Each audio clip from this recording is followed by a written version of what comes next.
Morning everyone. मेरे प्यारे भाइयों बहनों, माताओं, पिताओं और यहाँ में उपस्थित जितने भी मीडिया फ्रेंड्स आए हुए हैं, सबको बहुत बहुत धन्यवाद। इस पीसफुल प्रोटेस्ट का जो मेन उद्देश्य है, जो मेन डिमांड है, वो ये है कि जो आरपीसी सस्पेंड किया गया है, उस चीज़ को जो है रिवोक करने के लिए, दोबारा से हम लोगों को देने के लिए, पाने के लिए, मिलने के लिए हम लोग यह प्रोटेस्ट कर रहे हैं। हम लोगों का डिमांड है कि सरकार जल्द से जल्द जो आरपीसी सस्पेंड किया गया है उसको रिवोक करे। आरपीसी जो है, शायद आपसू या कुछ लोग इसको पीआरसी समझ रहे हैं। ये पीआरसी नहीं है भाइयों बहनों। पीआरसी यानी कि परमानेंट रेजिडेंट सर्टिफिकेट, उसको हम लोग नहीं मांग रहे हैं। हम लोगों का डिमांड जो है, हम लोगों का मांग जो है, बहुत ही सीधा सा डिमांड है, एक बहुत ही सरल सा डिमांड है। वो डिमांड है आरपीसी।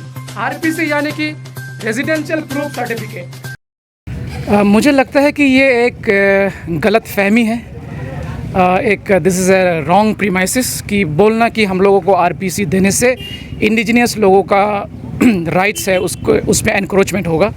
मुझे ऐसा नहीं लगता है, क्योंकि आरपीसी जो है, इससे चकमा और हाजोंग लोग they do not apply in the government services of Arunachal प्रदेश।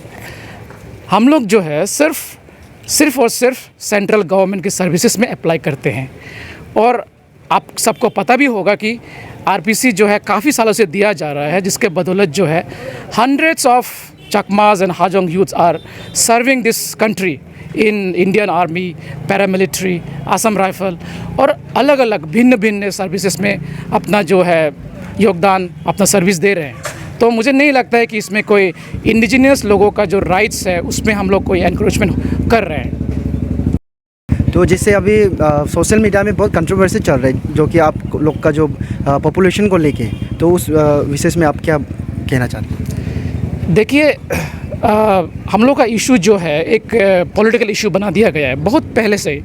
इसमें बहुत सारी गलतफहमियां हैं, बहुत सारे लोग जो है मिस प्रोपेगेंडा फैलाते हैं। उसमें से पॉपुलेशन जो है, एक एलिगेशन है कि हम लोग का पॉपुलेशन एक्सप्लोजन होता है, बहुत ज़्यादा पॉपुलेशन है। मुझे लगता है ये गलत है, क्योंकि आप कम से कम सरकार का बात तो मानिए। सरकार 2011 में अपना डिकेडल सेंसस किया है, उसमें साफ है जो फिगर है, पॉपुलेशन फिगर जो है, उसमें उस हिसाब से 44,000 है लगभग। तो अभी इस टाइम पे 10 साल के बाद 2021 में सेंसस होना था, नहीं हुआ। मुझे लगता है कि हम लोग का जो ग्रोथ है वो बिल्कुल नॉर्मल है। और इस वक्त मेरे ख्याल से जो है पॉपुलेशन हम लोगों का नॉट मोर देन 65,000 है। तो यहाँ के जितने भी आपके जो नेबरिंग कम्युनिटीज़ है, जो आस पड़ोस के कम्युनिटी है, उन सभी को आप क्या संदेश देना चाहते हैं? क्योंकि अभी जो इतना गर्म जो मुद्दा है, एक टेंशन जैसा एक कम्युनिटी में फैला हुआ है, तो आप किस तरह से उन सभी को कैसे संदेश देना चाहते हैं? सबसे पहले तो मुझे नहीं लगता है कि यहाँ में कोई आपस में जो है, जो हम लोग का जो नेबरिंग कम्युनिटीज़ है, उसमें कोई टेंशन है, वो मुझे नहीं लगता है ऐसा कोई कम्युनल टेंशन है। जैसे हम लोग पिछले 57 सालों से एक दूसरे के साथ, भाईचारे के साथ एक दूसरे से मिल के जो है यहाँ में रह रहे हैं, अभी भी वैसा ही है। और जो प्यार, जो मोहब्बत, जो एक दूसरे के प्रति जो प्रेम है, वो अभी बहुत बरकरार है। पहले से मुझे लगता है बहुत ही बेहतर है। यहाँ में हमारे आसपास में कौन है? हमारे तांगसा भाई बहन लोग हैं, सिंगफोस लोग हैं, कुछ खामतीस लोग हैं। हमारे रिलेशन है, बहुत मधुर रिलेशन है। मुझे नहीं लगता है कि इससे जो है हम लोगों का जो रिलेशन है उसमें कोई तनाव होगा या ऐसा कुछ प्रॉब्लम होगा। जैसे पहले से चल रहा है वैसा ही चलता रहेगा।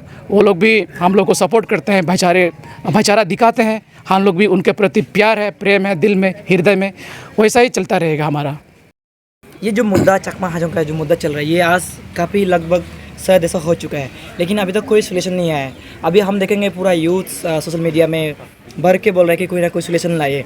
बहुत सारे लोग इसमें आके बढ़ रहे हैं। तो ये जो सोल्यूशन है, आप किससे देखते हैं कि ये जो चकमा हाजोंग इशू है, क्योंकि ये सिर्फ चकमा लोगों को इफेक्ट नहीं कर रहा है, बल्कि जितने भी अरुणाचल में स्टेट में लोग रहते हैं, जो इंडिजिनस पीपल जिसको कहते हैं, उनका भी ये इफेक्ट हो रहा है। वो भी चाहता है कि इस इशू का अस्थायी रूप से समाधान हो। तो आप की तरफ से, आपके जो चकमा हाजोंग की तरफ से क्या मैसेज देना चाहेंगे, उसके लिए क्या सोल्यूशन रहेगा? आपने बहुत ही जायज़ सवाल किया है। ये चकमा हाजोंग इशू जो है इतने सालों से चल रहा है। अभी जो है अरुणाचल में हर कोई चाहता है कि ये इशू जो है इसका समाधान होना है। इस इशू को जो है पहले से जो है कुछ लोग with vested interest, specially political interest, वो लोग जो है इसका गलत फ़ायदा उठा के जो है कितने लोग एमएलए बन गए, एमपी बन गए। लेकिन ये इशू को किसी ने जो है सच में दिल से जो है एक इस राज्य के इस हित में, हमारे अरुणाचल के हित में किसी ने जो है सच में समाधान करने की कोशिश नहीं किया। अगर इसको समाधान नहीं करेंगे तो ये प्रॉब्लम जारी रहेगा। तो प्रॉब्लम तो सिर्फ चकमा हाजोंग लोगों को नहीं है, पूरा प्रदेश को प्रॉब्लम है। इसलिए बहुत ही ज़रूरी है, जो सोशल मीडिया में जो हम लोग ओपिनियन देखते हैं, अधिकतर लोग यही चाहते हैं कि चकमा हाजोंग इशू को जो है जल्द ही जल्द इसका प्रॉब्लम का समाधान, इसका निवारण करना है। सब लोग यही चाहते हैं और हमारी भी यही इच्छा है, चकमा हाजोंग लोगों की यही इच्छा है कि जल्द इसको जो है समाधान करना है। लेकिन समाधान ये नहीं कि चकमा और हाजोंग लोगों का रिलोकेशन, ये कोई समाधान नहीं है, क्योंकि यहाँ में हम लोग 57 साल से हैं। यहाँ में भारत सरकार ने हम लोगों को रिहेबिलिटेशन दिया है, सब कुछ दिया है। और आज के तौर पे तो 90% जो है चकमा हाजोंग लोग बाय बर्थ सिटीजन्स है। तो बाय बर्थ सिटीजन्स है यहाँ के, लगभग 6000 लोग हम लोग मतदान करते हैं, वोट करते हैं।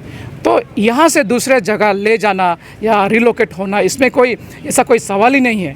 तो अगर सॉल्यूशन ढूंढना है तो हम ये सॉल्यूशन जो है यहाँ में अरुणाचल में रह के किस तरह से एक समाधान निकल सकता है, उससे जो है हमें समाधान निकलना है। लेकिन एक दूसरे के प्रति जो है एक दूसरे के राइट्स को छीन के इससे कोई समाधान नहीं निकलेगा। तो सर, हम आपसे लास्ट सवाल करना चाहते हैं। तो यहाँ पे जैसे अब जो ये आपसू और आप लोग के कम्युनिटी के बीच एक अब जब प्रेस ब्रीफ करता है और दूसरी तरफ आप लोग भी एक रिस्पॉन्स करते हैं, तो अभी जो बीच का जो कम्युनिटी है और पब्लिक है यहाँ के ये अरुणाचल के, तो उन लोगों को अभी थोड़ा मतलब प्रॉब्लम जो दिखाई दे रहा है अभी सोशल मीडिया में, तो उन सभी को आप क्या संदेश देना चाहोगे? मेरा संदेश ये होगा कि देखिए, सबसे पहले तो ये चकमा हाजोंग इशू जो है इतना पुराना है और इतना सालों से चल रहा है।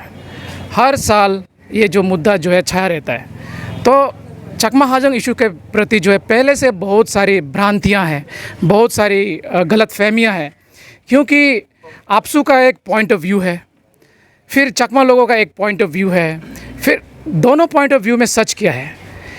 तो सच जो है लोगों को जो है ढूंढ कर निकालना पड़ेगा, समझना पड़ेगा सच क्या है। आपसू तो पहले से उनका स्टैंड ये है कि Chakmas are foreigners, Chakmas are refugees. लेकिन अगर हम लोग हिस्ट्री को थोड़ा रिसर्च करेंगे, थोड़ा स्टडी करेंगे, तो हम लोग जान पाएंगे कि बेसिकली चकमाज तो अभी रेफ्यूजीज़ नहीं है। हाँ, 1964 में जब ईस्ट पाकिस्तान से भारत सरकार उन लोगों को यहाँ में रिहेबिलिटेट किया था, उस वक्त में वो लोग रेफ्यूजी था। लेकिन भारत में तो कानून है ना, कानून के हिसाब से जो है अभी रेफ्यूजी नहीं है। तो क्योंकि आपसू और बहुत सारे लोग जो है इस मुद्दे को जो है दूसरे एंगल से देख रहे हैं, पहले से ही उनका दिमाग में ये डाला हुआ है, घुसा हुआ है कि Chakmas are refugees, they are foreigners. तो वही जो है गीत, वही राग अभी भी चल रहा है। लेकिन असल में जो है मैं लोगों को यही एक संदेश देना चाहूँगा कि आप जो है थोड़ा सा ये चकमा हाजोंग इशू के डॉक्यूमेंट्स है, उनका जो इशू है उसको थोड़ा रिसर्च करके आप थोड़ा जो सत्य है उसको जानिए, जो ट्रूथ है उसको जानने की कोशिश कीजिए, क्योंकि ये बहुत ही ज़रूरी है। जब तक हम लोग इस सत्य को जो है नहीं स्वीकारेंगे तब तक जो है ये क्लैशेस, ये प्रॉब्लम्स होती रहेंगी। और जैसे कि मैंने पहले से बताया कि ये इशू इतने सालों से चल रहा है, इसमें बहुत सारी गलतफहमियां हैं। लोगों को जो है ओपन माइंड होके, ओपन हार्ट होके जो है इसको स्टडी करना है। आपसू का जो स्टैंड है उसको भी स्टडी करना है, चकमा लोगों का जो स्टैंड है उसको भी स्टडी करना है, फिर जाके जो है असली बात जो है लोगों को समझ में आएगा।